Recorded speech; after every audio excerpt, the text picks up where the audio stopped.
Thank you so much. I'm called about Matilda. I come from the northern part of Uganda, that is Lira district. I'm a student trainer with Farming Academy Denmark and Hunger Relief Africa. First of all, I want to appreciate Hunger Relief Africa for the great opportunity that you have granted us, and to Denmark Farming Academy. We have completed our advanced level in the training of small ruminants, that is sheep and goats, that we have had time to share a lot of knowledge and experience among ourselves from the different regions in Uganda. And during the advanced level, we shared very many topics. One was about the rumen, where we discovered that the rumen is the biggest chamber or the largest chamber. And in the rumen is where the microbial fermentation takes place. And we know that the microbes that takes place there, they are of different types. We have bacteria, we have protozoa, we have the yeast that helps us in the fermentation process. And also, we have discussed several things. Let's talk about I got to know that saliva also has 1% of dry matter and 99% is water, and it is a very important solvent. And to discover that it is so important that it bears much at the beginning of the chewing, and then as time goes on, when the animal is resting, the quantity of the saliva goes down. That was a very good take home. And let's talk about the roughages. We discovered that the roughages consist of hay, silage, straws, that are all constituted as feeds, which is important in the animal's nutrition. And I want to talk about nutrients analysis. With nutrients analysis, we discover that there are 3 methods that you can use. That is in vivo, where in vivo means in the animal. The process is done in the animal, and then the in vitro, meaning in the laboratory, and then in situ means both in the laboratory and in the animal. And then the available feed formulation, or that what the food formulation should contain. It has to be carrying all the nutrients which are necessary, such as the vitamins, such as the fats, the proteins, which are all important, the minerals, which are all important for the animals to consume. And then another thing that I discovered mostly and so much important is about the sheepdog. It was so interesting. This applies to the commercial livestock farmers, where dogs are really important in helping us to guard our animals. And me personally, I've watched videos where dogs help in mobilizing these animals to enter into the pen, because having a large number of animals, you find that you, the farmer, you will not be in a position to take care of all these animals, to instruct them to enter into a pen. But when you have trained a dog, a sheepdog, it's called a sheepdog.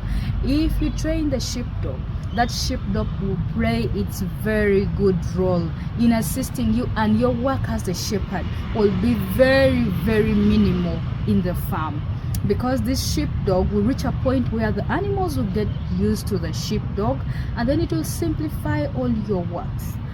And then when we talk about anti-nutritional factor, that is also one thing that I've learned.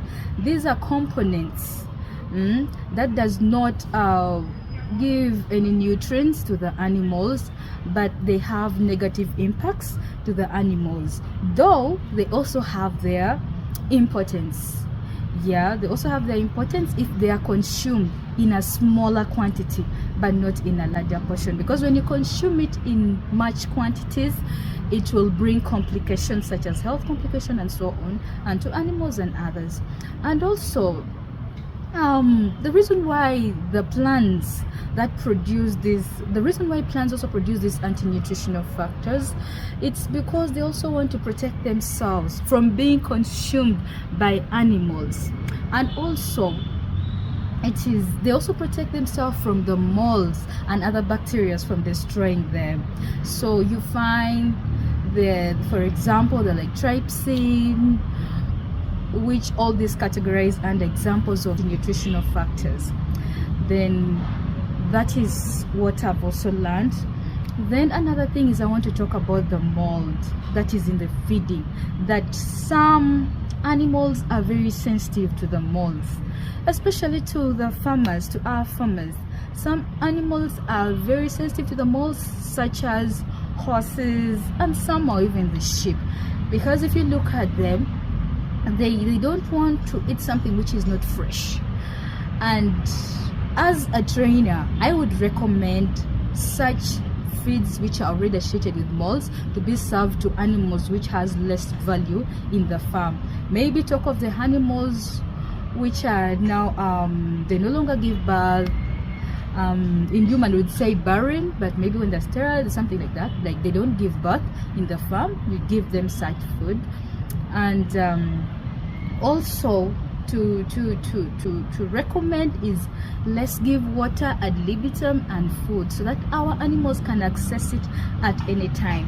Then we talk about colostrum. Colostrum is not like any other regular milk. This is what I've learned. It's not any other regular milk that we know.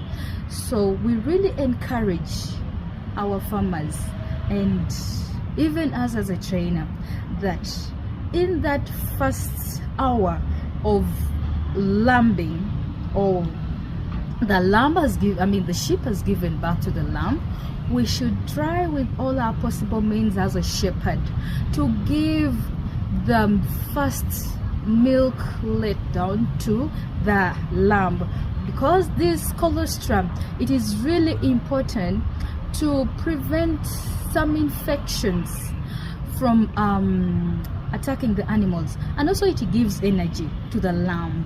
Yeah, it protects the lamb from the infection, and also gives energy to the lamb, and the immunity of the lamb also becomes stronger. As they grow up, they also won't fight with other diseases around. And also this colostrum, it's recommended to be given earlier, because it also goes bad like any other milk. It can be affected by E. coli bacteria, where this bacteria, it will make it get spoiled, and you find when the animals has not consumed it, and it will end up not even playing its role in the health of the animals. And with all this, I being an extension worker, I am an extension worker by profession, and working in the northern part of the country, very familiar with the weather, the soil, the kind of pastures in the northern part of the country, and with the system of rearing livestock, both the goats and the sheep. I'm ready to disseminate this knowledge, and have started with my farmer groups that I'm working with in the nutritional project.